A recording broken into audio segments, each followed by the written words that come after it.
What's up guys, it's Chachi Power here with Rocket Punch Army. You're probably wondering why I have the MP10 and Classics Rodimus out, or you might have been smart enough to read the title and know what the hell I'm going to be talking about today.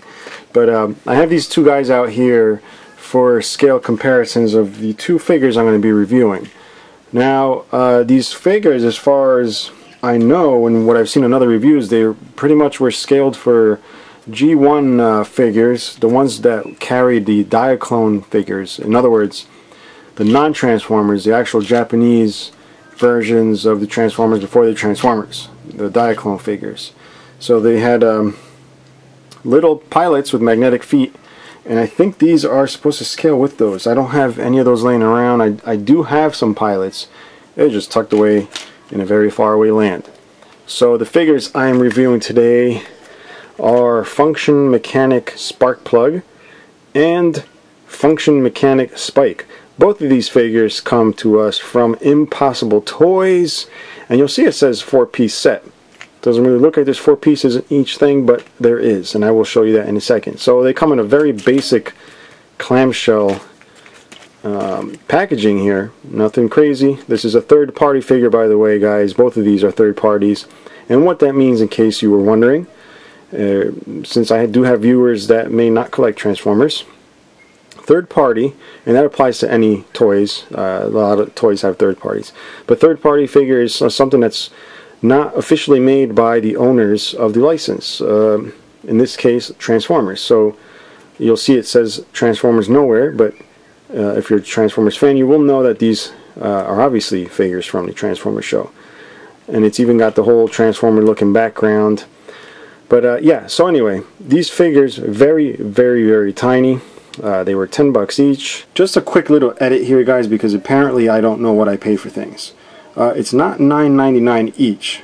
I was thinking about that and I was like, I'm insane for having paid that much for each one. It's $9.99 for the set, which is still, I guess in some people's eyes, way too much for something so teeny. But yeah, back to the video.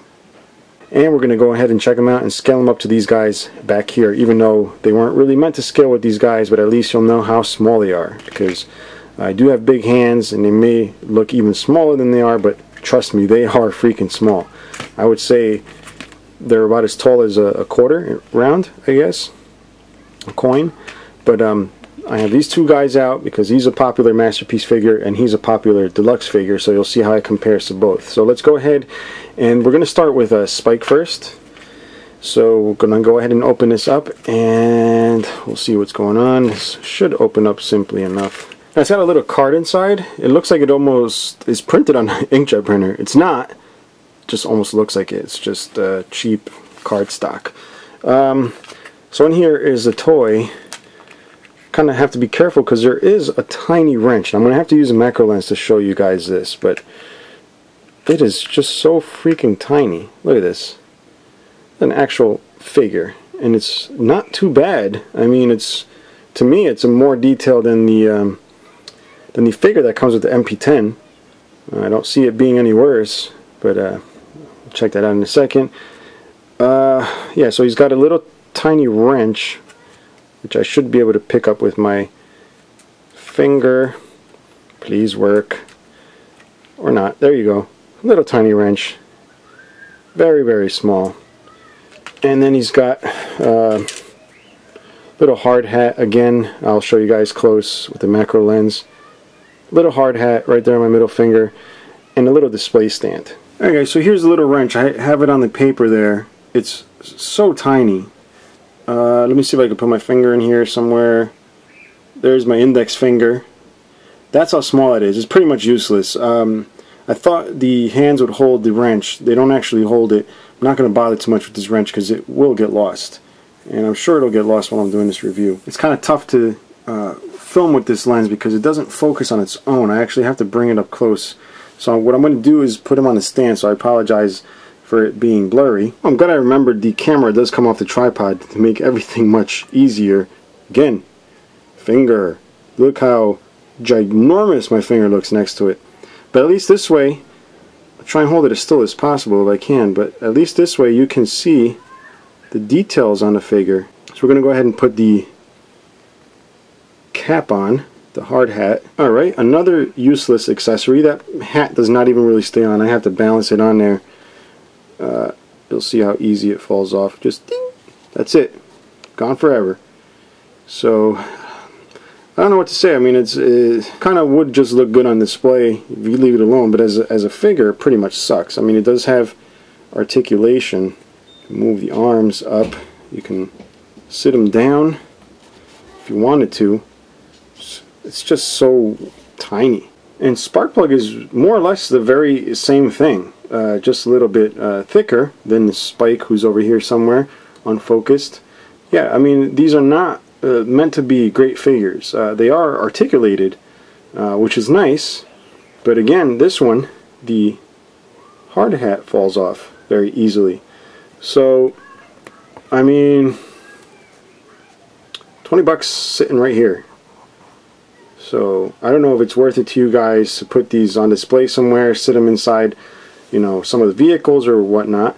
But let's see how they compare with the deluxe and masterpiece scale. Yeah, so here they are on Prime. Definitely way too small. If you look at the windows here, I mean, they don't look bad.